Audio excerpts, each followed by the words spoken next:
예, 오늘은 우리 사무엘상 이어서 12장, 사무엘상 12장, 여기 16절부터죠. 16절부터 25절까지.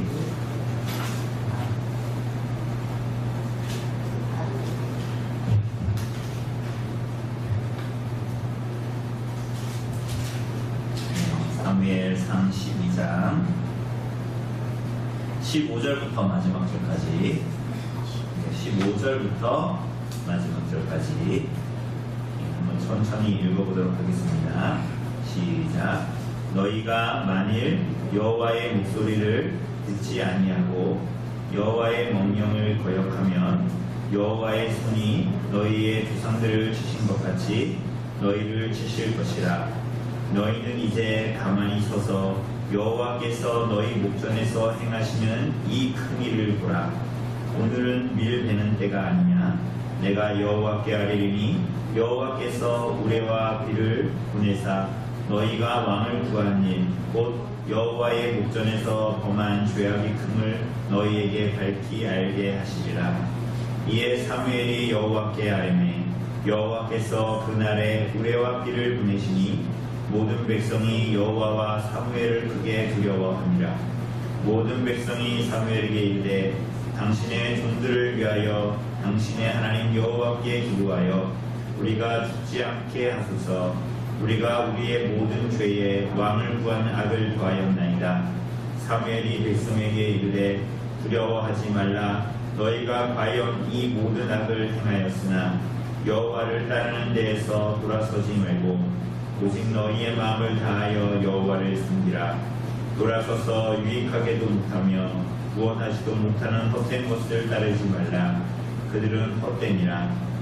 여호와께서는 너희를 자기 백성으로 삼으신 것을 기뻐하셨으므로 여호와께서는 그의 크신 이름을 위해서라도 자기 백성을 버리지 아니하실 것이요 나는 너희를 위하여 기도하기를 쉬는 죄를 여호와 앞에 결단코 범하지 아니하고 선하고 의로운 길을 너희에게 가르칠 것인즉 너희는 여호와께서 너희를 위하여 행하신 그 큰 일을 생각하여 오직 그를 경외하며 너희의 마음을 다하여 진실이 섬기라. 만일 너희가 여전히 악을 행하면 너희와 너희 왕이 다 멸망하리라.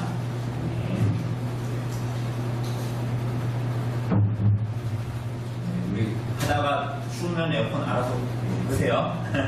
괜히 감기 걸리지 마시고. 오늘은 우리가 그 큰 일을 생각하라.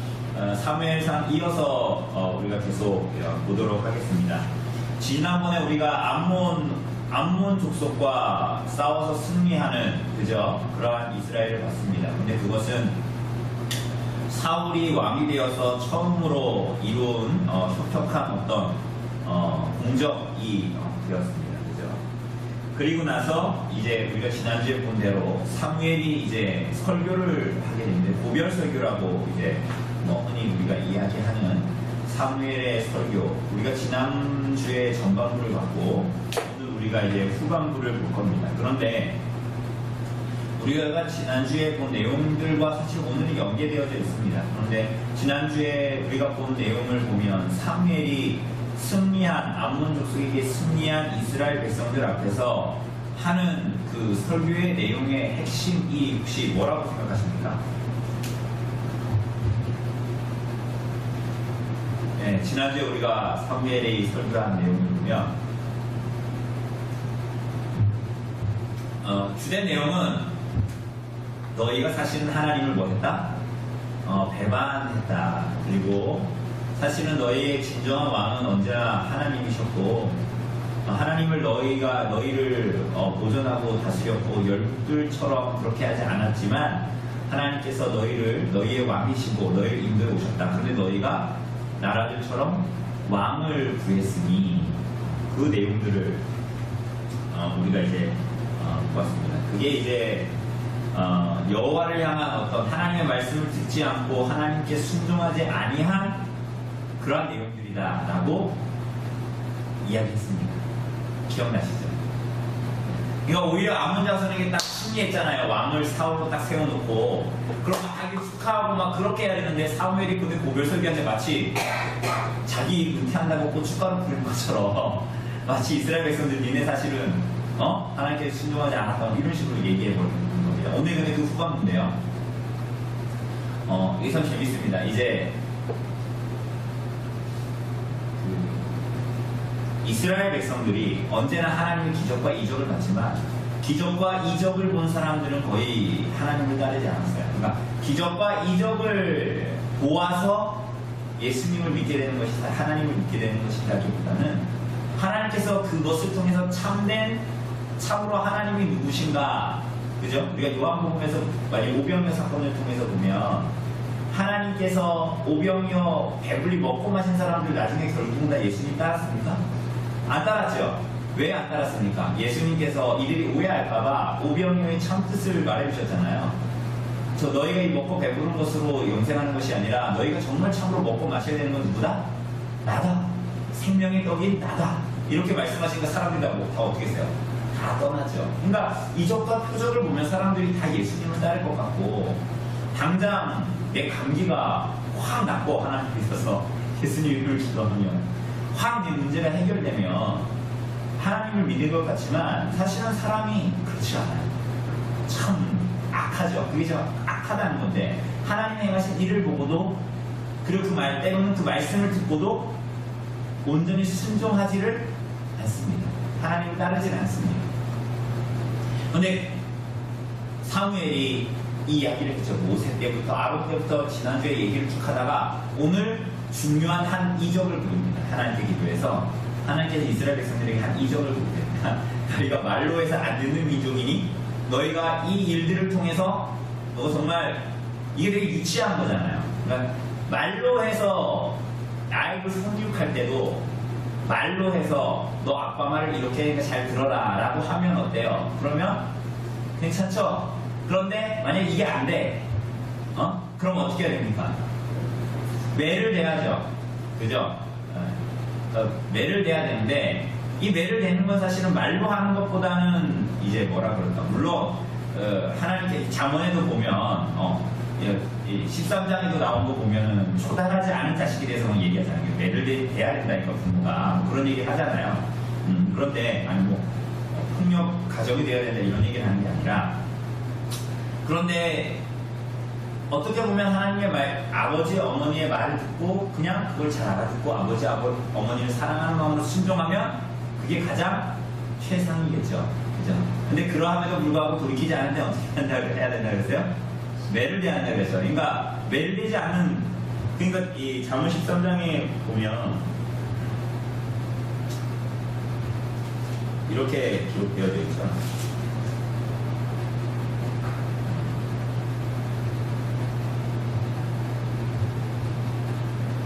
지혜로운 13장에 보면 지혜로운 아들은 아비의 훈계를 들으나 오만한 자는 꾸지람을 즐겨 듣지 아니하느니라 뭐 이렇게 이제 말씀하시고 있거든요. 근데 어찌됐거나 우리가 하나님의 그리고 여기 24절에도 보면 뭐 매를 아끼는 자는 그의 자식을 미워함이라 자식을 사랑하는 자는 근실이 징계하느니라 이러죠. 24절 매를 아끼는 자는 뭐라고요? 그의 자식을 미워함이. 그러니까 저도 이혜리가 막 저렇게 평소에는 되게 순해 보여도 애가 이제 막 악써요. 악쓰고 막 이럴 때는 밉잖아요, 애가.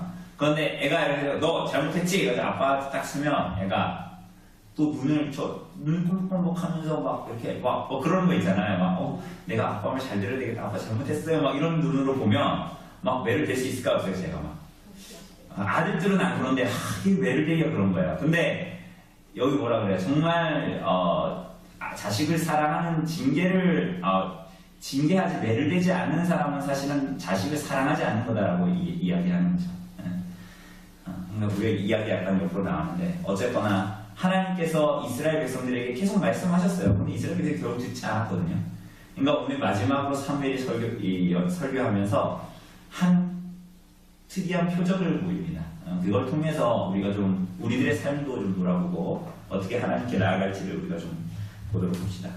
도입을 위한 질문 있는데요. 1번 한번 우리 조집사님 읽어주실래요? 예, 103쪽. 오늘 교재는 103쪽이죠. 102쪽, 103쪽부터 시작합니다.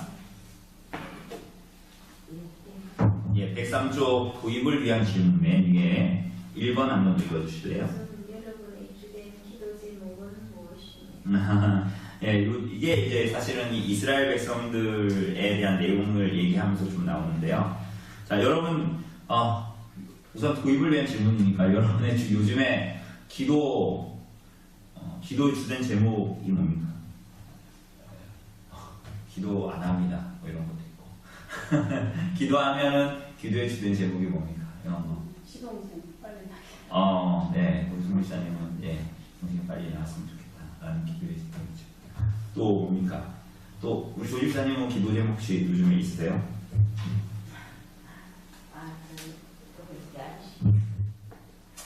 네.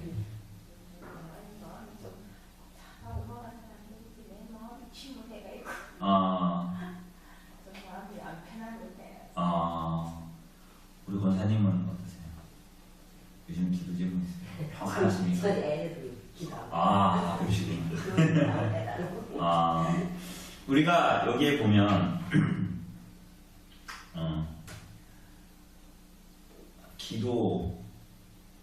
우리가 기도를 하는 것도 그러니까 우리가 두 가지로 볼 수 있습니다. 우리가 기도하지 않는 것은 뭡니까? 기도하지 않는 것은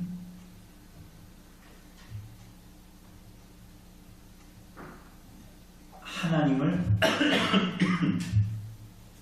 기도하지 않는 것, 그것은 하나님이 우리 아버지시고 우리 하나님이시라는 것에 대해서 우리가 부인하고 망각하는 게 되겠죠. 그러면 우리가 기도하면 또 능사일까요? 뭐라고 어떻게 생각하십니까? 오히려 하나님의 뜻을 헤아리지 않고 하나님께 나의 필요만을 위하여 강구하는 것은 오히려 하나님을 뭐로 만드는 겁니까? 우상으로 만드는 거예요. 그죠? 그래서 이거를 잘 생각해요. 우리가 기도할 때, 하나님께 구할 때, 무언가를 구할 때, 하나님께 구하지 않는 것은 하나님을 불신하는 거겠죠. 때로는 우리들의 삶에 이해되지 않는 문제들이 있을 때, 혹은 우리들의 삶 가운데 고통스러운 문제들이 있을 때, 때로는 우리들의 일상생활에서 하나님께 구하고 하나님께 맡기면서 살아가지 않을 때 그것은 무엇을 얘기하냐면 우리들이 사실은 하나님을 의지하고 의존하고 있지 않다라는 것을 반증하는 거죠. 그렇지 않습니까? 우리가 하나님 없어도 돼, 내 힘대로 살 수 있어 라고 말은 하지 않지만 우리가 평소에 하나님 앞에 그런 문제들이 닥쳤을 때 하나님께 기도하고 하나님의 뜻을 먼저 생각하지 아니하거나 혹은 우리들의 일상에서 하나님을 구하며 하나님의 도우심을 찾지 않는다는 것은 우리 하나님을 의존하거나 의지하지 않는다는 얘기죠. 왜 그렇습니까? 세상 사람들을 다 어떻게 합니까? 하나님을 의존하고 의지하면서 살아갑니까? 그렇게 안 살아가잖아요. 그러니까 그들과 비등한 삶을 사실은 사는 겁니다. 반대로 그럼 하나님께 우리가 다 구한다고 해서 그게 사실은 능사가 아니라는 거예요. 우리가 지난주에 본 대로 그게 서로 하나님께서 우리에게 응답하셨다고 한들 그게 하나님이 우리가 구한 하나님의 뜻이 참 우리가 하나님께 구한 그것 자체가 선하다고 말할 수가 없어요. 그러니까 우리가 구할 때는 하나님께 구할 때는 뭐야? 하나님의 뜻을 헤아린 기도를 해야 되는 거예요. 그게 아니면 우상을 숭배하게 되는 거예요. 제가 뉴스를 보다가 다큐처럼 무슨 TV에 나왔나 봐요. 근데 이제 그게 실제 가정에서 일어난 일을 약간 다큐멘터리처럼 이렇게 갖고 와서 실제 인물들은 아닌데 그럴듯하게 만든 거 있잖아요. 근데 거기서 이제 어떤 딸이 있는데 딸이 엄마 아빠한테 아빠가 막 직장을 다니는데도 아이들 교육하고 이런데 돈이 부족하니까 막 밤에 막 수잡을 뛰고 아침에 일찍 일어나서 신문을 돌리고 아침에 출근하고 막 일어났어요. 근데 이 딸이 아빠한테 거실에서 나오더니 아빠가 혼자 있는데 영경을 갈 테니까 50만 원 달라고. 근데 이 아버지가 이렇게 자식들을 먹여 살리고 가정을 그렇게 하는데도 너무나 따뜻해서 막 새벽에도 일하고 밤에도 퇴근하고 나서도 일하는데 그 50만 원 줄 돈이 있을까요? 없을까요? 없었죠. 그러니까 아빠는 나를 위해서 해줄 게 뭐냐? 오빠한테만 그렇게 돈을 쏟고 제가 봤을 때 오빠한테 돈을 쏟는 것도 없는데 어쨌거나 오빠한테만 그렇게 돈을 쏟고 나는 왜 자식으로 놔놓고 왜 나는 아무것도 안 해줘? 뭐 차라리 나를 그냥 버려가 죽게 내버려두지 왜 이렇게 만들었어? 막 이런 사춘기고 이제 고등학교, 중학교 요 나이에 그 딸이 막 그러는 거야 아버지한테.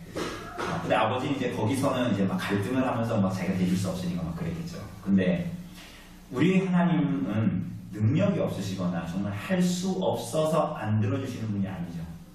하나님은 그야말로 얘기하자면 하나님의 할 수 없는 일은 하나밖에 없습니다. 그게 뭡니까? 하나님이 전지전능하신데 하나 할 수 없는 일입니다. 죄를 짓는 일을 하지 못하죠. 왜 그렇습니까? 하나님 거룩하신 분이고 자신을 속일 수 없으니까 죄를 짓지 못하시는 거예요. 그래서 모든 걸 다 하실 수 있잖아요. 그죠? 우리 하나님께 우리가 기도하면 하나님께서 저 사람 하나님 저 사람을 죽여주세요. 이런 기도, 죄가 되는 기도, 그런 기도는 안 들으시죠 당연히. 그죠? 그러나 하나님께 우리가 기도할 때에 하나님의 뜻을 구하면서 이런 것 저런 것들을 우리가 구할 때에 우리가 하나님의 뜻을 헤아리고 만약에 그것을 계속 우상에게 하듯이 절에 가서 하듯이 뭔가 빌듯이 그렇게 한다면 그것 자체가 우상숭배가 된다는 거예요. 이스라엘 백성들을 보면 이스라엘 백성들이 결국 구했던 게 그거였습니다. 하나님께 왕을 달라고 해서 왕을 주시죠. 그죠? 그러나 그들이 하나님께 구해서 받은 것이 하나님을 더 사랑하게 했습니까? 이후에도 나오게 되겠지만 구한 것 자체가 이미 하나님을 사랑해서 구한 것이 아니었죠. 우리들의 기도도 마찬가지입니다. 그러니까 우리가 기도할 때에도 하나님께 무언가를 구할 때에도 하나님의 뜻에 합당하게 되는 것. 예를 들면 뭔가 이익이 되는 것을 구하지 말라 이런 게 아니라 하나님의 뜻이 왜 우리의 삶 가운데 이런 때로는 고통과 때로는 고난과 때로는 걱정거리를 무엇 때문에 주셨는가를 헤아려 봐야 되는 거예요. 근데 우리가 그것을 마치 아들이 아버지의 뜻을 다 헤아릴 수 없는 것과 비등하게 했고 그것과는 차원 다를 정도로 우리가 하나님의 뜻을 다 헤아릴 수는 없죠. 그죠? 그러나 우리가 하나님의 뜻이 무엇인지를 헤아리며 기도해야 하는 것입니다. 그러니까 우리들의 원함보다 하나님의 뜻이 더 커야 하는 거예요. 우리들의 원함이 이만하다면 하나님의 원함이 하나님의 뜻이 그것을 다 감싸고 있어야 되는 그런 것이 돼야 되는 거예요. 그러니까 우리는 그래 하나님이 있다고 치고 나는 나의 원함은 이것을 막 감싸고 있어. 그럼 돼야 해요. 그러니까 바른 기도가 아니라는 거예요. 그게 이스라엘 백성들이 구했던 게 사실은 그런 거였거든요.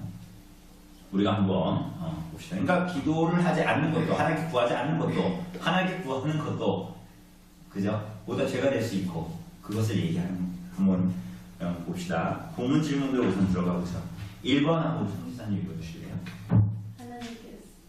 하나님께서는 왕을 구한 우리 큰 죄악을 보여주시기 위해서 언제 무엇을 내리셨습니까? 네, 이게 16절에서 18절. 왕을 구한 일이 너희가 하나님을 향한 믿음을 버린 것이다 라는 것을 이미 말씀하셨죠. 그런데 16절에서 18절을 보면 하나님께서 이것을 통해서 사무엘을 통해서 한 일을 나타내십니다. 그게 뭡니까? 너희는 이제 가만히 서서 여호와께서 너희 목전에서 행하시는 이 큰 일을 봐라. 그런데 무슨 큰 일입니까? 17절에 보니까 오늘은 뭐 하는 때다? 밀 베는 때니까 추수하는 때예요. 그러니까 우리나라로 치면 가을. 근데 이스라엘은 4, 5, 6월이 5월, 6월이 추수하는 때거든요. 그런데 밀 베는 때가 아니냐? 내가 여호와께 아뢰리니 여호와께서 뭐를 하신다? 우레와 비를 보내사. 자, 여러분 지금 비가 안 오잖아요. 그죠? 곧 일요일날 주일날에 비 온다고 그러긴 하는데 글쎄 많이 와야 되는데 그죠? 그런데 비가 와야 될 때 제때 와야 되고 비가 이제 오지 말아야 할 때 그럴 때 비가 안 와야 쑥쑥쑥 크잖아요. 그쵸? 한여름에. 자, 그런데 밀배는 때, 여러분 수확하는 때 태풍이 오죠. 그럼 어떻게 됩니까? 그러니까 이스라엘의 이 5월, 6월에는 비가 안 와요. 하나님께서 놀랍게 이 가나안 지역에 이른 비와 늦은 비를 허락하셔서 파종할 즈음에 비를 주셔가지고 그게 이제 이른 비 12월에서 이제 뭐 2월 뭐 그 사이에 내리는 비인데 이제 그 비를 주셔가지고 이제 파종한 곡식들이 이렇게 잘 자랄 수 있도록 하시는 거죠. 그 다음에 이제 늦은 비를 주세요. 3월, 4월에. 그건 왜 주는 걸까요? 곡식이 잘 여물으라고 주시는 거예요. 그리고 나서 5월, 6월에 어떻게 됩니까? 추수를 하는 거예요. 그럼 그때 하나님께서 어떻게, 그때는 날씨를, 비가 오지 않게 이렇게 하시고, 그리고 이제 또 10월에 비가 오면, 이 이른 비가 오면, 그때 다시 또 파종을 하고, 이렇게 하는 거예요. 그게 이제 반복되거든요. 그러니까 쉽게 얘기하면 5월, 6월에는 비가 옵니까? 안 옵니까? 그러니까 우리는 가을에 태풍 오잖아요. 그죠? 그래가지고 이제 막 수확에 피해를 주기도 하고 그러는데 이 가나안 5월, 6월에는 비가 안 온단 말이에요. 비가 오면 아주 이상한 일이에요. 거의 초자연적인 일이라고 보시면 됩니다. 이 땅은 참 놀랍죠? 가나안 땅. 그렇게 이제 사이클 딱 정해져 있어요. 그런데 그러니까 이 사람들이 밀배는 때는 비가 안 온다는 걸 알고 있어요. 이미 상식적으로 알고 있어요. 다. 그러니까 아침이 되면 해가 뜬다는 걸 알고 있는 것처럼 이때는 비가 안 온다는 걸 알고 있단 말이에요. 그런데 뭐라 그래요? 사무엘 내가 여호와께 기도한다는 거예요. 그래서 어떻게 한다? 우레와 비를 내린다. 이렇게 말씀하시죠. 우레와 비를 내리면 어떻게 될까요? 우리가 비를 내리면 어떻게 될까요? 우선은 첫 번째로 보면 그게 이제 비정상적인 거죠. 그죠? 그때 조금 전에 얘기했다시피 우리가 비를 맞는 것 그때 오는 것 자체가 정상적인 일이 아니다. 거의 초자연적인 일이다. 마치 오늘 이제 해가 질 건데 지금 해가 다시 떠. 그럼 이게 자연적이에요, 초자연적이에요? 초자연적인 일이죠. 있을 수 없는 일이죠. 그것과 같은 거예요. 내가 하나님께 기도할 테니까 이런 일이 벌어질 거다. 응? 그러면 그 비가 그때 오면 수확을 망치게 되잖아요. 근데 그것은 동시에 또 뭘 얘기하냐면 첫 번째로는 두 가지를 중의적으로 나타내는 것 같은데 첫 번째로는 너희가 왕 삼았는데 너희가 구해서 왕을 세워줬는데 이 앞으로 나타나는 왕들이 너희에게서 취해가는 것이 이유가 될 것이다. 이전에는 너희가 수확을 하면 너희가 다 갖고 하나님께 11조를 드리고 이랬는데 마치 이 밀추수 때에 우레와 비가 와서 너희가 수확을 이루는 것처럼 너희가 구한 것이 뭐가 될 것이다? 너희에게 독이 될 것이다라는 걸 말씀하십니다. 또 한 가지는 중의적인 거라 그랬죠. 하나 의미가 더 있는데 그건 뭐냐면 하나님의 저주를 얘기하는 겁니다. 이게 우레와 비 이런 것은 우상 숭배하는 이방 민족에게 하나님께서 심판하시는 것을 나타낼 때 거의 우레와 비를 많이 이야기하거든요. 근데 이게 뭐냐면 너희가 하나님 앞에 불순종하면 이걸 다른 말로 얘기하면 나는 너의 하나님이 되고 너희는 내 백성이 된다라는 하나님의 언약을 너희가 불순종하면 어떻게 된다라는 거야? 이러한 저주를 너희에게 임하게 할 거다. 이렇게 말씀하십니다. 그죠? 그러니까 여러분 이거 잘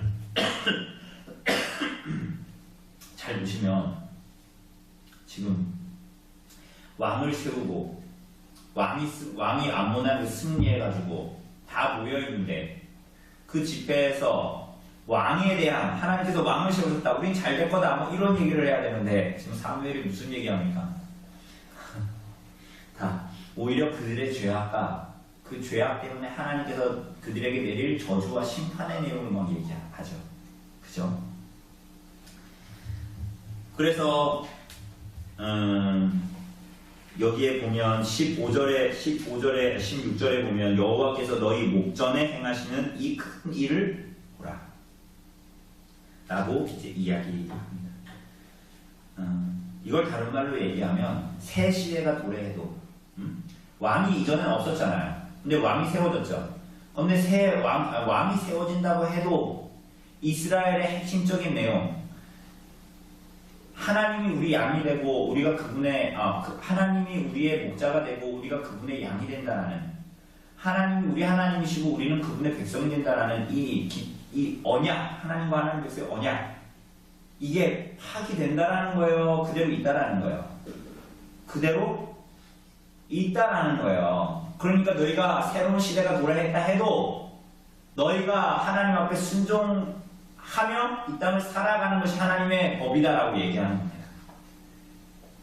이해되십니까? 그죠? 이게 신약의 교회도 마찬가지입니다. 그러니까 우리가 구약을 읽으면서도 하나님께서는 이때는 이렇게 언약을 이렇게 체결했구나. 율법을 하나님 말씀에 순종하지 않으면 하나님께서 막 치시고, 막 때로는 징계하시고 이랬단 말이에요. 근데 신약은 예수님이 오셨잖아요. 그죠? 그리고 나서는 이제 새 언약을 너희에게 주노니 뭐 이렇게 말씀하시잖아요. 예수 그리스도의 살과 피로 맺는 새 언약. 그러면 이제 이전의 언약은 다 사라지고 이제는 우리가 죄 지어도 우리는 이제 괜찮아 이렇게 되는 거예요. 그렇죠. 그러니까 우리가 얘기했던 십계명할 때도 우리 항상 얘기하잖아요. 구약과 신약의 일관된 언약. 다만 그 언약은 어떻게 되는 거예요? 보험이, 우리 자동차, 교회차 보험이 7월에 갱신되는데 그것처럼 언약이 계속적으로 이어져 오지만 새로운 세대가 왔을 때, 예를 들면 구약에서 신약으로 넘어갈 때 예수님으로 말미암아 그 언약이 어떻게 되는 겁니까? 파기되고 새로 만들어지는 것이 아니라 이게 어떻게 되는 거예요? 새롭게 보험 갱신하듯이 어떻게 되는 거예요? 갱신하는 거예요. 그러니까 그 전에 있던 언약은 없어지는 겁니까? 아닌 거예요. 이거 우리 여기서 잘 기억할 필요가 있습니다. 그래서 2번 한번 우리 조집사님 읽어주실래요? 하나님이 내리신 우레와 비를 본 후 백성들은 여호와의 사무엘에 대해 어떤 마음을 갖게 되었습니까? 우레와 비를 봤죠. 정말로 그렇게 하셨죠. 그죠? 그러니까 이스라엘 백성들이 어떻게 합니까? 18절에 그때 보면 모든 백성이 여호와와 사무엘을 크게 두려워했다. 그들이 암몬 족속에게 이겨가지고 승리를 쟁취하고 막 이제 우리가 인간 왕에 대한 기대와 막 그런 찬사를 보내고 막 그렇게 하고 있는 그 시간에 하나님께서 우레와 비 이 일들을 통해서 그들로 하여금 왕을 두려워하는 것이 아니라 뭐를 두려워하는 거예요? 하나님과 하나님의 말씀을 두려워하라는 거예요. 이게 참 중요합니다. 우리 얘기로 바꾸면 뭐야? 하나님께서 우리에게 허락하여 주셔서 받은 것, 그게 자식이건, 그게 어떤 뭔가를 내가 이룩한 업적이건, 그게 뭐 내 물질적인 뭐 돈이건, 뭐든지, 응? 그것에 매달려 있는 것이 아니라, 그것을 구하는 것이 아니라, 그것으로 말미암는 무언가를 쟁취한 것 때문에 기뻐하는 것이 아니라, 그것에 매여 달리는 것이 아니라, 뭐에 매여 달리라는 거예요? 하나님과 하나님의 말씀에 붙들려라라는 것을 얘기하는 거예요. 그런데 우리가 때로는 이럴 때가 있죠. 그죠? 하나님께서 우리에게 주신 것들, 구해서 받은 것들에 오히려 매여있고, 그죠? 우린 사실은 그것을 우리가 구하여서 받았을지라도 우리가 누구를 붙들고 누구에게부터 마음이 가 있어야 됩니까? 하나님에게 가 있어야 되는데, 우리 자꾸만 어떻게 해요? 하나님은 있는 거고, 그래, 나 하나님 믿는다니까? 이거 전제로 깔고, 우리 자꾸만 뭐를 구하면 세상에서 이것저것을 구하고, 하나님께 때로는 구하고 붙들며 살아가게 되죠. 그죠? 근데 사무엘이 지금 뭐라는 거예요? 그렇게 하지 말라는 거예요. 한번 3번으로 넘어가 볼까요? 3번. 우리 한번 손집사님 읽어주세요. 설교를 통해 자신들의 죄악을 밝히 알게 된 백성들은 무엇을 자각합니까? 예, 그 사무엘의 설교를 통해서 자신들의 죄악을 밝히 깨닫게 된 백성들은 자백합니다. 무슨 자백을 합니까? 19절에 그렇게 보니까 여호와께 기도하여 우리가 죽지 않게 하소서. 우리가 우리의 모든 죄에 왕을 구하는 악을 더하였나이다. 그러니까 우리가 하나님을 구하지 않았습니다. 그것도 죄입니다. 그런데 뭐를 구했다? 왕을 구하는 죄까지 범했습니다. 이렇게 이제 악을 더했습니다라고 이야기하죠. 그리고 4번 한번 읽어주세요. 4번. 사무엘은 자신들의 죄를 자백한 백성들에게 무엇이라고 권면하는가? 예, 그래서 자신의 죄를 고백하잖아요. 지금 이 사람들이. 그죠? 우리가 죄를 지었습니다. 뭐 이렇게 우리를 죽지 않게 하소서 이렇게 구하죠. 그러자 20절에서 사무엘이 뭐라고 합니까? 두려워하지 말라 하면서 너희가 뭐랍니까? 너희가 과연 이 모든 악을 행하였으나 여호와를 따르는 데에서 돌아서지 말고 오직 너희의 마음을 다하여 여호와를 섬기라. 그리고 21절에 뭐라 그래요? 돌아서서 유익하기도 못하며 구원하지도 못하는 헛된 것을 따르지 말라. 이 헛된 것은 뭘까요? 그러니까 첫째로는 헛된 것이다라고 우리가 얘기했을 때 그 우상을 얘기하는 거죠. 우상 숭배를 얘기하는 거잖아요. 그죠? 근데 뭐 이사야서 30장 우리가 뭐 읽었던 이사야서나 이런 데도 보면 이스라엘 백성들이 헛되게 구했던 것들이 있습니다. 우리가 지난주에 봤듯이 우상 숭배가 뭔가인가라고 했을 때도 봤습니다. 이사야서 30장에 봤을 때 그들이 하나님을 의뢰하지 않고 애굽을 의지했습니다. 그래서 그러면 그들이 구한 헛된 것은 뭐가 되는 거예요? 애굽이 되는 거예요. 우리가 봤을 때 막 바알신, 뭐 아스다로 신, 뭐 불산, 부적 이런 것만 헛된 것이 아니라 하나님이 아닌 모든 것들이 사실 헛된 거예요. 내가 하나님께 구애받은 자식이라 하더라도 이후의 삶에서 그가 자식에게 눈이 다 가 있어서 거기에만 붙들려 있다면 그게 뭐예요? 그게 우상숭배인 거예요. 그러니까 하나님께 내가 구해서 내 생명을 연장했어도 이후의 삶에 하나님보다 내 생명이 더 붙들려 있어. 그럼 그게 다 뭐예요? 우상숭배인 거예요. 그 헛된 것에서 돌아서라는 거예요. 그럼 우리는 오해할 때가 있답니다. 자꾸만. 그 뭐냐? 우리는 말씀도 듣고 예배도 드리고 하나님을 찬송한다라고 얘기하기 때문에 우리는 자꾸만 하나님만 붙들고 사는 줄 알아요. 그러나 우리들의 악함을 잘 돌아보고 우리들의 삶을 돌아보면 얼마나 하나님을 입에 달고 살면서 우리 실제 삶에서는 하나님을 구하지 않고, 그죠? 우리들은 뭐 이렇게 생각하잖아요. 우리는 그건 전제로 다 깔고 우리가 사는 거지 라고 생각하지만 우리들이 무언가를 선택할 때에 얼마나 하나님의 뜻이 아닌 내 실제의 상황과 조건에 맞추어서 살아가는가를 보면 우리가 뭘 섬기고 어디에 마음을 두고 있는지를 잘 알 수 있죠. 그렇지 않습니까? 그러니까 우리는 좋은 게 좋은 거다. 야, 하나님은 우리 종교란 왜 이렇게 우리 설문조사 할 때 당신의 종교는 뭡니까 이러잖아요. 기독교, 불교, 유교, 뭐 이슬람교, 무교, 신천지? 뭐 이렇게 있으면 우리는 다 종교 하나씩 표시하고 우리는 당연히 뭐라고 표시해요? 기독교라고 표시하죠. 그죠?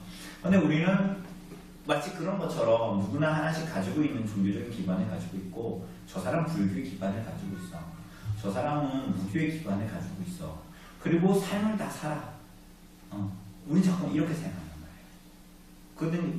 그런데 사실은 그것이 아니라 하나님께서 우리들에게 원하시는 것은 우리가 믿는 바가 진짜 우리들의 현실이 되기를 원하시는 거예요. 그리고 그게 참된 믿음이죠. 그렇기 때문에 우리가 하나님을 믿노라 하고 우리들의 삶을 살아갈 때에 우리들의 기준과 판단 속에서 하나님의 원함과 우리들의 상황과 조건이 나에게 선택하라고 얘기하는 것 두 가지 사이에서 때로는 갈등하는 건 차라리 낫죠. 근데 우리는 당연히 이거를 밑에다 집어넣고 우리들의 여러 가지 삶의 선택 속에서 여러 가지를 오지선다 중에 하나 선택한다. 그러니까 이런 것 자체가 바로 우리가 하나님을 바르게 섬기지 않는다라는 것. 그리고 오늘 본문에 따르면 헛된 것을 좇는 것이다. 우상을 좇는 것이다. 라는 것을 얘기하는 거예요.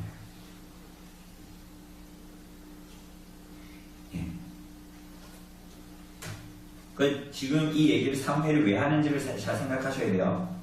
회개했어요. 우리가 하나님 앞에 악을 범하고 죄인입니다. 회개했을 때 사무엘이 그래서 뭐라 그러는 거예요? 너희가 거기서 어떻게 해라? 돌이켜라. 헛된 것에서 어떻게? 주셔라. 이렇게 얘기하죠. 5번 한번 읽어주세요. 언약의 하나님은 성결하십니다. 하나님께서 자기 백성들에게 베풀어 주시는 것이 무엇입니까? 여러분 이게 하나님이 우리 같으면 아까 제가 얘기했던 그 다큐멘터리로 좀 돌아가면 딸이 아빠가 나한테 해준 게 뭐가 혹시 이런 거 자식들한테 사춘기 때 들어보신 적 있어요? 아빠 엄마 나한테 해준 게 뭐가 있다고 나한테 이러는 거야. 나한테 자식 50만 원도 못 대줄 것 같으면은 나를 그냥 집에 나가서 그냥 죽게 내버려두지 왜 나를 자식으로 길렀어? 이런 얘기 했을 때 인간의 아버지 같으면 못된 아버지 같으면 그래 네 집 나가 이렇게 할 것 같으면 죽든 말든 마음대로 해라 이렇게 할 것 같은데 우리 하나님은 어떻게 하십니까?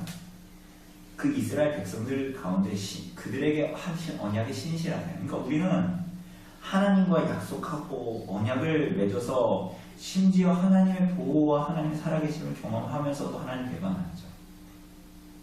근데 하나님이 우리 같으면 하나님이 우리의 신령과 같은 분이라면 우리의 구원을 우리가 얼마나 두려워하며 살아갈까요? 하나님이 우리처럼 흔들리는 갈대 같다면 마음이 하나님도 우리하고 똑같아. 그래가지고 흔들리는 갈대야. 처음에는 야 너 믿니? 그래 내가 널 구원할게. 그런데 하나님의 심령이 흔들리는 갈대 같은 분이야. 그럼 우리가 하나님을 믿을 수 있을까요? 매일 우리들의 구원을 두려워하면서 살아야 되겠죠. 그렇죠? 근데 하나님은 우리를 향해서 일양 신실하십니다. 그러니까 여기 22절에도 보니까 뭐라 그럽니까? 22절에 여호와께서는 그의 크신 이름을 위해서라도 자기 백성을 버리지 않으신다. 하나님의 변함없는 사랑을 그대로 보여주고 있습니다.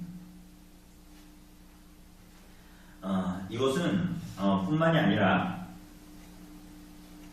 이스라엘 백성들에게 하나님께서 너희를 변함없이 사랑하신다 라는 것을 이야기하면서 거기에는 하나의 감추어진 이스라엘 백성들을 향한 그 언칠이 있습니다. 그게 뭡니까? 이제는 너희가 그 하나님의 사랑에 대해서 뭐 하지 말아라. 하나님을 믿는 믿음에 대해서 뭐 하지 말아라. 배반하지 말라라는 뜻입니다. 그리고 어떻게 보면 더 나아가서는 너희들의 그런 언약을 맺었는데 너희들의 그러한 언약 백성으로서의 미래는 너희가 이 언약 가운데 어떻게 행동하며 살아갈지가 주요한 관건이다라는 것을 말하기도 합니다. 우리 신명기 잠깐 볼까요? 신명기 8장 신명기 8장 11절 구약성경 신명기 8장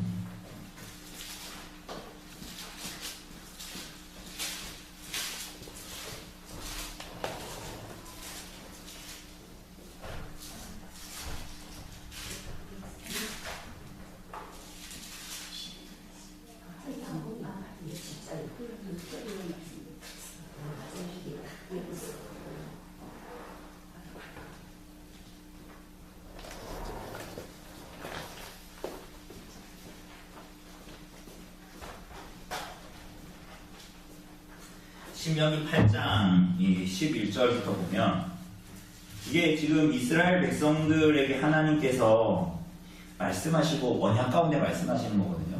근데 한번 11절부터 한번 천천히 읽어볼까요? 시작. 내가 오늘 내게 명하는 여호와의 명령과 법도와 규례를 지키지 아니하고 내 하나님 여호와를 잊어버리지 않도록 삼갈지어다. 그러니까 하나님의 말씀에 순종하여 지키라는 거예요. 그죠? 여기서 뭐라 그럽니까? 내가 먹어서 배부르고 아름다운 집을 짓고 거주하게 되면 또 내 소와 양이 번성하며 내 임금이 증식되며 네 소유가 다 풍부하게 될 때에 네 마음이 뭐하여? 교만하여. 그러니까 이것들을 너희에게 내가 그래 너희가 살 수 있도록 내가 해준다. 응? 그런데 너희가 가나안 땅에 들어가서 그 네 마음이 교만하여서 어떻게? 네 하나님 여호와를 잊어버릴까 염려하노라. 여호와는 너를 애굽 땅 종되었던 집에서 이끌어 내시고 너를 인도하여 그 광대하고 위험한 광야 곧 불뱀과 정갈이 있고 물이 없는 간주한 땅을 지나게 하셨으며 또 너를 위하여 단단한 반석에서 물을 내셨으며 네 조상들도 알지 못하던 만나를 광야에서 내게 먹이셨나니 이는 다 너를 낮추시며 너를 시험하사 내게 복을 주려 하심이었느니라. 그러나 네가 마음에 이르기를 내 능력과 내 손의 힘으로 내가 이 재물을 얻었다 말할 것이라. 그러니까 이게 지금 하나님 안 믿는 사람들한테 얘기하는 게 아니라 이스라엘 백성들한테 내가 너희에게 드릴 모든 것들을 가나안 땅에서 내가 약속한 그 땅에 내가 너희를 들여보내고 너희에게 이 모든 것을 허락했다 라고 얘기하죠. 그죠? 하나님께서 그 말씀을 하시면서 뭐라 그래요? 근데 네 마음이 교만하여 네 하나님을 잊을까? 염려하라. 그죠? 그러면서 뭐라 그래요? 내가 너를 지금까지 보호하였고 너를 이끌었고 너에게 모든 것을 다 허락했다. 그런데 네 마음에 이르기를 뭐라 그런다는 거야? 내 능력과 내 손의 힘으로 내가 이 재물을 얻었다 이제 말할 것이라. 그러면서 18절에 뭐라 그래요? 네 하나님 여호와를 기억하라. 그가 내게 재물 얻을 능력을 주셨음이라. 이같이 하심은 네 조상들에게 언약하신 맹세하신 언약을 오늘과 같이 이루게 하심이니라. 네가 만일 네 하나님 여호와를 잊어버리고 다른 신들을 따라 그들을 섬기며 그들에게 절하면 내가 너희에게 증거하노니 너희가 반드시 뭐 할 것이다? 멸망할 것이다. 지금 이거는 이스라엘 백성들에게 말씀하시는 것이 아니라 하나님 백성들에게 지금 말씀하시는 거예요. 너희가 멸망할 것이다. 그래서 뭐라 그래요? 여호와께서 너희 앞에서 멸망시키신 민족들 같이 이방 민족들 같이 너희도 멸망하리니 이는 뭐라 그래요? 너희가 너희 하나님 여호와의 소리를 이렇게 얘기합니다. 이게 되게 무서운 말씀입니다. 그러니까 하나님이 언약하셨어요. 내가 너희 하나님이 되고 너희가 내 백성이 될 건데 그래서 나는 너희를 보호하고 하나님 백성을 지킬 것이다. 그죠? 너희를 인도할 것이다. 내가 그쵸? 이렇게 하나님께 말씀하셨죠. 너희 나의 다스림 가운데 있는 거룩한 백성이다. 그리고 그들을 통해서 아브라함에게 하신 약속들처럼 하늘의 별과 같이 땅의 모래와 같이 하나님을 진실되게 믿는 자들을 그들을 통해서 얻는 복을 허락하실 거란 말이에요. 그런데 너희가 그 하나님을 그 언약 가운데 있는 하나님의 말씀에 뭐 해라? 순종해야 되는데 너희가 만약 순종하지 않는다면 어떻게 한다는 거야? 내가 너희를 이방 민족들처럼 멸망시킬 거야. 그런데 여러분 이게 나중에 보면 이 이스라엘 백성들 첫 왕이 사울이지만 나중에 다윗, 그 다음에 솔로몬, 그 다음에 솔로몬 이후로 나라가 나누어지죠. 맞습니까? 그리고 어떻게 돼요? 남유다, 다윗의 정통성 있는 남유다는 나중에 바벨론의 포로로 갔다가 70년 만에 돌아오죠. 그런데 이 북이스라엘은 어떻게 돼요? 사라져버리죠. 그죠? 하나님의 말씀이 정말로 이 언약하신 대로 신명기에 언약하신 대로 그리고 사무엘상을 통해서 사무엘에게 하나님께서 말씀을 주신 대로 성취되어지는 거예요. 근데 이것은 뭐냐? 우리가 하나님을 무서워 두려워하여 내가 죽기 싫으니까 믿어야지 이런 얘기가 아니라 하나님이 너희를 사랑하신 신실하심을 따라 너희도 하나님의 말씀에 순종하여 그분의 통치 가운데에 그분의 사랑을 살아라는 것을 권고하고 말씀하시는 거예요. 그러니까 이것은 이렇게 해야 너희가 살게 될 거다라는 억지, 하기 싫은 짐, 이러한 관계를 언약으로 맺으신 것이 아니라는 거예요. 그리고 하나님의 말씀에 순종하고 하나님의 말씀에 기울여 살아가는 것이 복이라는 거예요. 우리들은 이렇게 생각하죠. 우리들이 이 땅에서 살아갈 때 이런저런 환경과 판단 속에서 이 사안에서는 이렇게 하는 것이 세상 사람들이 하는 일이야. 그런데 하나님의 말씀에서는 이 환경과 상황 속에서는 이렇게 하는 것이 하나님의 말씀에 순종하는 거야. 그럼 우리는 어떻게 선택합니까? 이렇게 선택하는 것이 하나님 말씀에 순종하여 살아가는 것이 우리에게 뭐다? 복이다. 때로는 이렇게 선택하는 것이 훨씬 더 많은 나에게 대가와 수고를 지불한다 하더라도 그래서 이게 세상적인 눈으로 봤을 때는 복이 아니야. 복이 아니야. 그럼에도 불구하고 하나님의 말씀에 비추어 보았을 때는 이렇게 하는 것이 뭐예요? 하나님께서 원하시는 것이야. 그럼 이렇게 순종하죠? 순종해야 되죠. 그런데 이게 우리들 눈으로 봤을 때는 이렇잖아요. 내가 정말 이렇게 할 수 있는데 이렇게 훨씬 이익인데 하나님 믿어서 내가 손해보고 이렇게 한다. 참 너무 괴롭다. 우리 이렇게 경험하지만 사실은 이것이 궁극적으로 우리에게 복이다라고 하나님께서 말씀하시는 거예요. 제가 말을 하는 거면 거짓말일 수 있잖아요. 그죠? 인간이 약속하는 건 거짓말일 수 있잖아요. 근데 이걸 누가 말씀하시는 거야? 하나님. 근데 하나님께서 뭐라고 말씀하시는 거야? 근데 너희가 만약에 구원받은 이스라엘 백성들에게 너희가 나에게 끊임없이 불순종하면 너희는 멸망하리라 라고 우리들에게 말씀하시고 있는 겁니다. 그래서 우리 여기에는 책에는 없는데 유명한 이제 기독교 문학 가중에 C.S. 루이스라는 사람이 있는데 혹시 나니아 연대기라고 들어보셨습니까? 만화 영화처럼 그렇게 나왔었는데 사자가 나오고 막 혹시 안 들어보셨나요? C.S. 루이스라는 사람이 있는데 그 사람이 뭐라고 했냐면 이런 얘기했습니다. 고통은 귀먹은 세상을 불러 깨우는 하나님의 메가폰이다. 얘기했어요. 그러니까 예를 들면 어떤 사람이 물론 이 사람은 귀먹은 세상을 향해서 불러 깨우는 하나님의 메가폰이다. 이 땅에 존재하는 고통의 문제들이 하나님을 보라는 창조주 하나님, 구원자 하나님을 보라는 세상을 향한 메가폰이라고 얘기하는 거예요. 이걸 쉽게 얘기하면 이런 겁니다. 우리들의 믿음의 삶을 우리들이 이 땅에 선교의 삶을 살아갈 때 우리들이 당하는 고난과 고통이 있죠. 그죠? 근데 그것이 때로는 뭐라고 얘기하는 거예요? 귀먹은 세상을 불러 깨우는 하나님의 메가폰이다. 이거를 우리가 사사기로 가면 잘 알 수 있어요. 하나님 백성들이 하나님 말씀에 순종하지 않을 때 하나님께서 항상 어떻게 하셨습니까? 가만히 내버려 두면 어떻게 될까요? 잘 먹고 잘 살다가 나중에는 그들에게 정하신 대로 죽게 되겠죠. 심판받아 죽게 되겠죠. 멸망하겠죠. 근데 하나님께서 그들이 하나님 배반하고 잘 먹고 잘 살고 있을 때 겉으로 봤을 땐 잘 먹고 잘 사는 거란 말이에요. 근데 그럴 때 하나님께서 항상 그들에게 어떻게 하셨어요? 인생을 어떻게 하셨어요? 그들을 채찍을 고통스럽게 하셨죠. 뭐 이방 족속을 통해서 압제를 주거나 막 이런 일이 벌어졌잖아요. 그죠? 그래서 C.S. 루이스는 이런 얘기하면 보통은 귀먹은 사람을 불러 깨우는 하나님의 메가폰이다. 메가폰 뭡니까? 우리 운동하면 이렇게 생겨가지고 이렇게 하는 거 있잖아요. 그게 메가폰이잖아요. 그거 하면 목소리가 어떻게 들립니까? 그러니까 이렇게 말하는 거랑 이렇게 얘기하는 거랑 다르잖아요. 훨씬 크게 들리잖아요. 고통은 우리들의 인생의 고통과 고난은 하나님께서 우리에게 하나님을 바라보라고 말씀하시는 메가폰 같은 거예요. 아주 멋있게 표현했죠. 이 C.S. 루이스라는 사람이. 그런데 실제로 우리들의 삶에 그럴 때가 많죠. 그것이 우리들의 죄의 문제건 혹은 우리들의 믿음의 문제건 혹은 우리들이 이해할 수 없는 고난 가운데서 어찌해야 할까를 모를 때 하나님을 바라보라는 뭐예요? 메가폰과 같은 거예요. 그것을 이제 이야기하고 있습니다.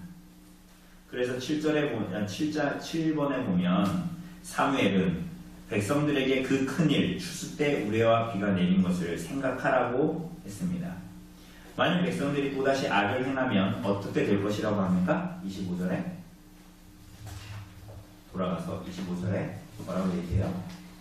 만일 너희가 어떻게? 여전히 그러함에도 악을 행하면 너희가 하나님의 신실하심을 맛보고 하나님 앞에 우리가 죄를 지었습니다라고 얘기하고 악을 행하면 너희 뭐를? 여러분 이건 선지자가 이스라엘 백성들한테만 얘기하는 게 아니에요. 지금 그 앞에 누구도 있어요? 이스라엘 백성들도 있고 사울도 있는 거예요. 왕. 그래서 너희가 여전히 악을 행하면 너희와 너희 왕이 다 멸망하리라. 그죠? 그러니까 하나님께서 오늘 이 하신 일을 기억하고 다시 하나님을 향한 믿음을 배반하지 말고 하나님의 말씀에 순종하여라 라고 이야기합니다. 고로 이건 뭘 얘기하는 거야? 우리가 추수 때가 돼가지고 이제 곧 감자 캐잖아요. 우리. 감자가 많이 나올지 모르겠는데 지금 가물어가지고 수확을 하는 것, 응? 돈을 얻는 것, 그리고 우리들이 이 땅에서 살아가는 그 모든 것들이 사실 누구로부터 나온다라는 고백을 얘기하는 겁니다. 하나님으로부터 나온다는 것을 고백하라고 지금 얘기하는 것입니다. 그죠? 그래서 너희가 마치 추수 때에 우박이나 비가 내리면은 수확을 하나도 못하고 1년 동사 다 망치는 것과 마찬가지로 너희가 만약 그 악을 계속적으로 여전히 행하게 된다면 내가 너희를 멸할 것이다 라고 하나님께서 말씀합니다. 그러니까 여러분 이거 우리 이런 본문 볼 때 어떻게 생각해야 되는 거예요? 우리 우선 이런 말씀 들으면 이런 마음 들잖아. 빨리 회개해 줍시다. 더 버티다가 죽겠네. 하나님께서 나를 지어서 나 완전 죽으면 어떡해. 이걸 원하신 게 아니라, 그러니까 이거는 하나님께서 우리에게 하나님께로 오라는 사인을 계속 보내는 겁니다. 우리는 사랑에는 두려움이 없다 그랬잖아요. 요한일서에 보면 하나님은 우리가 하나님을 따르되 두려워서, 내가 이거 하나님께 순종 안 하면 내가 이거 빼앗기고 막 죽을까봐 하나님 쫓는 걸 하나님께서 원하실까요? 그게 사랑일까요? 남녀간의 사랑도 그렇잖아요. 저 남자가 내가 저 사람 안 따라다니고 저 사람한테 사랑한다고 얘기 안 하면 저 사람이 나 때릴까봐 내가 저 사람하고 같이 붙어 다녀. 만나자 만나고 밥 먹자면 밥 먹어. 그럼 그게 사랑입니까? 아니 사랑이 아니에요 그게.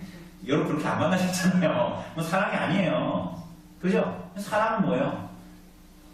사랑해서 그를 너무 사랑해서 혹은 그녀를 너무 사랑해서 함께 있고 따르는 거죠. 마치 그와 같은 것을 원하십니다. 그런데 인격적인 관계를 원하시는데 여러분 생각해보세요. 상상을 초월한 일이에요. 사람 간에도 우리가 때론 이런 생각하죠. 제 아내를 보면서 저렇게 아름다운 여인이 저렇게 어디를 놔도 빼놓지 않을 여인이 나를 사랑하다니 나는 참 나는 그럴 가치가 없는 사람인데 때론 우리가 살아갈 때 이런 생각을 하잖아요. 그런데 우리를 사랑하시는 분이 누구래요? 하나님이 우리를 향해서 그렇게 말씀하시고 하나님께서 우리를 향해서 손 내미시는 거예요. 근데 우리는 자꾸 뭐 하는 거예요? 지 주제도 모르고 자꾸만 하나님을 안 사랑하겠다는 아주 이상한 짓을 한다는 거예요. 그러니까 너희 그렇게 하면 너희 분명히 너 멸망당한다. 너희 분명히 내가 망한다고 얘기했다. 이것은 너 죽을래? 나 따라와. 이게 아니에요.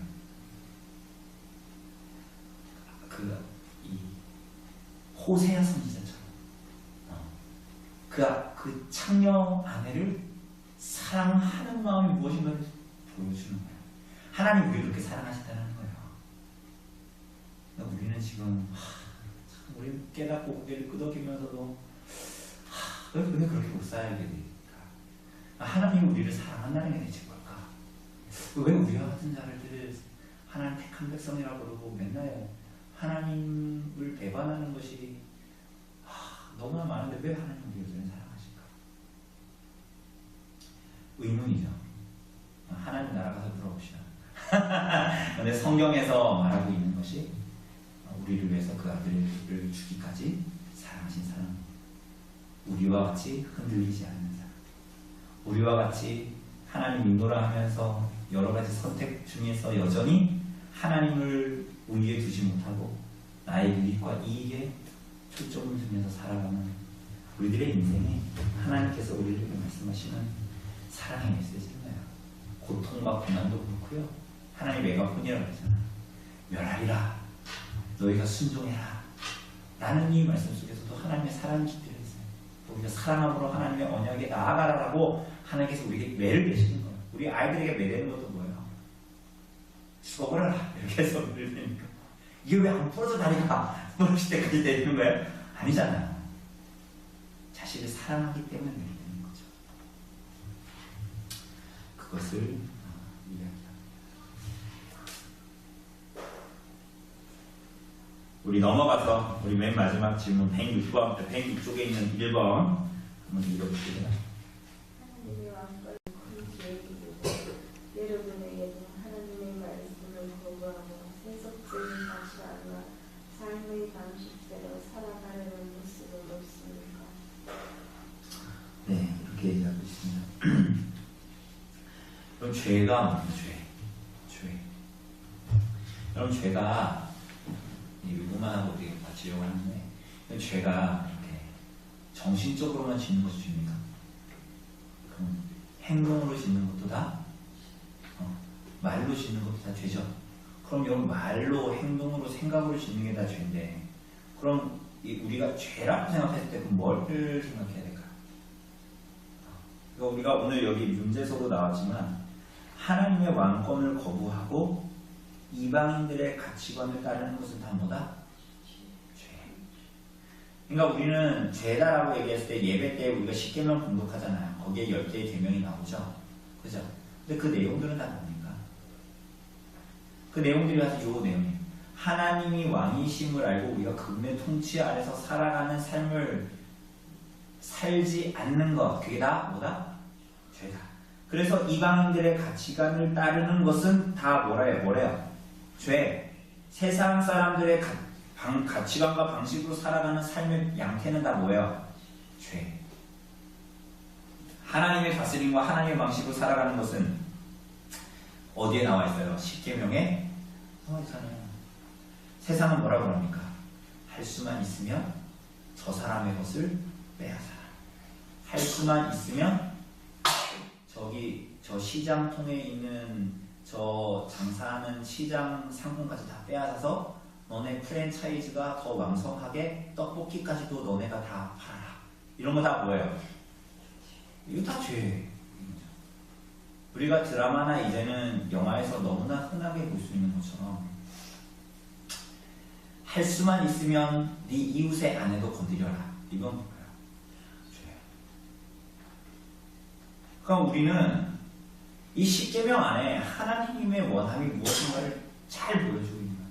그러므로 우리가 죄라고 얘기했을 때 나는 가늠하는 마음을 안 가지니까 죄에 안 졌지. 나는 이번 주에 도둑질 하고자 하는 마음을 안 졌지. 그러니까 나는 죄짐이 없네. 이게 아니라 우리들 삶에서 세상의 방식 그대로를 그저 하나님 없는 삶, 하나님의 통치 없는 삶을 내가 오늘도 살도 멀쩡하네? 라는 삶을 살아가는 것 자체가 다 뭐라는 거예요?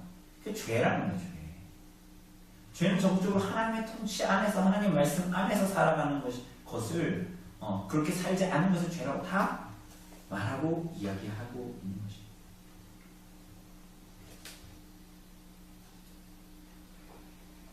여러분 오늘 본문의 이스라엘 백성들을 잘 보세요. 암몬하고 전쟁에서 승리했죠. 그럼 무슨 생각할 것 같아요? 여러분 이스라엘 백성이에요. 암몬하고 승리했어요. 그럼 여러분 안에 무슨 생각이 들 것 같아요? 문재인이 대통령이 됐어. 통장에 내가 그 기초노령금 20만 원 들어왔는데 30만 원 이제 들어온다네. 그러면 여러분들 마음에 누가 생각이 날 것 같아요? 누구 뽑길 잘했다. 내가 저 아들 말 듣고 일본 뽑길 잘했네. 이런 생각 들 거 아니에요. 비등하게.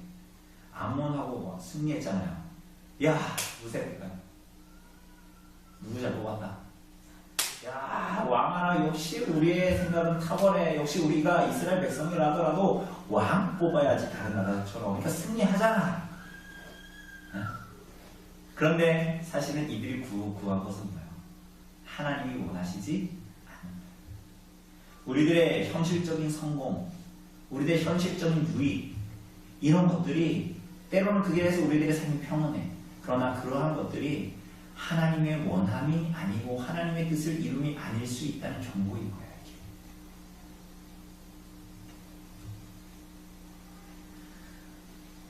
그래서 우리가 기억합시다. 우리들의 현재의 삶과 상황과 현실에만 집중하게 되면 우리는 점점 세속화되게 돼요. 어떻게 되냐면 우리들 생각, 우리들의 동기 이런 것들은 변질되게 되거든요.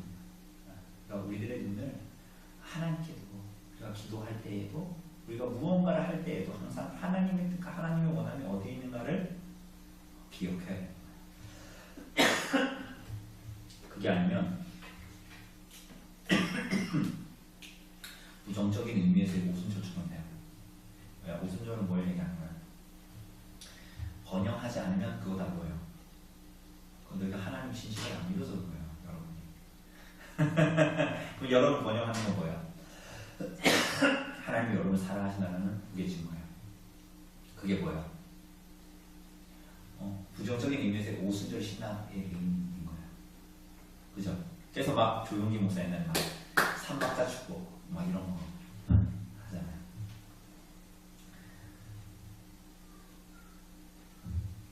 여러분 이거 하고도 일맥상통합니다. 여러분 일평생 목회를 했는데 성도가 변함이 없어. 제가 얘기하는 성도가 변함이 없다는 성도의 수가 변함이 없어. 일평생 목회를 했는데 교회가 규모가 커지지 않아. 이런 건 뭘까요? 정말 그렇게 생각하세요? 여러분들 어떻게 생각하냐면 여쭤보고 싶어요. 그러니까 하나님의 원함이 번영에 있을까요? 여러분들이 하나님을 믿어서 자식들이 서울대 가고 여러분들이 이 언별리에서 누구도 비교할 수 없는 갑부가 되고 누구보다도 큰 집과 마당을 갖고 누구보다도 건강하고 누구보다도 세상 사람들이 말하는 그 많은 복들을 얻어서 살아가는 그 번영이 하나님이 정말 우리들이 원하시는 건가요? 저 아니라고 했잖아요. 근데 우리 자꾸 그런 거 구하면 안 된다는 거예요. 자꾸만. 교회도 마찬가지인 거예요. 그러니까 우리는 교회를 바라볼 때도 큰 교회는 하나님의 복과 하나님의 은혜가 충만한 곳이야. 그럴까요? 그런데 왜 구약에 보면 항상 왜 우리가 요한복음 보면 왜 항상 예수님을 따르는 우리는 소수였을까?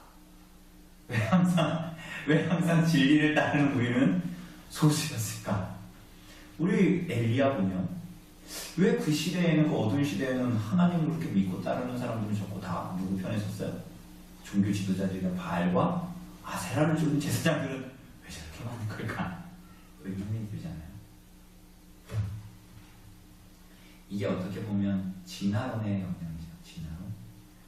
진화론. 이 세속의 문화나 가치에 우리들이 물들면 그렇게 돼요. 그런 생각을 우리 아무 거름망 없이 자꾸 갖게 되는 거예요. 진화 뭡니까? 진화론자들이 얘기하는 많은 내용들 중에 하나는 이겁니다.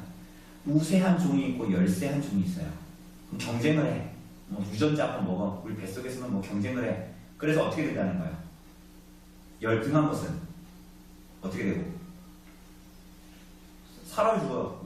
열등한 것은 죽어요. 그리고 우세한 것은 살아. 우리 넷이 있잖아요. 넷이 있는데 우리 넷이 인생을 살아가면 우리 넷의 그리고 이제 후손들은 월등한 정도는 막 살아남아. 더 발전해. 근데 열등한 정도는 거기서 힘을 잃고 점점 죽어. 그죠? 그게 우열이잖아요. 우열. 진화론이 가지고 있는 중요한 특징 중에 하나인데, 그죠? 그래서 우리가 진화됐다 그러잖아요. 좋은 것들로 진화됐다. 그죠? 그런 이 진화론이 이제 우리들의 사회를 해석하는 데에도 적용이 되고. 어떻게? 살아남는 교회들은, 승승장구하는 교회들은, 우리가 번영하는 성도나 성도의 삶이나 교회는 뭐예요? 하나님의 복을 받는 그런 우등한 존재한 교회. 그렇지 않은 교회는 뭐예요? 소멸해질 교회, 성도. 우리가 이런 것들을 잘 봐야 되는 거예요. 이게 하나님이 원하시는 게 뭘까요? 주께서 그래서 말씀하셨어요. 말씀하셨죠? 좋은 길로 가라. 좋은 길. 주를 따르는 길은 좁고 험한 길이라고 했잖아요. 모두 다 가는 길이면 멸망으로 가는 길은 넓고 광대한 대로라고 말씀하셨죠. 그죠? 주를 따르는 길은 좁고 협착한 길이라고 말씀하셨어요. 우리가 오늘 이 말씀을 통해서 이것을 잘 기억하고 그 큰 일을 생각하라. 하나님이 우리를 보호하시고 이끄시고 우리들의 왕이시고 하나님의 원함이 어디 있는가를 바라보라 라고 말씀하시는 거예요.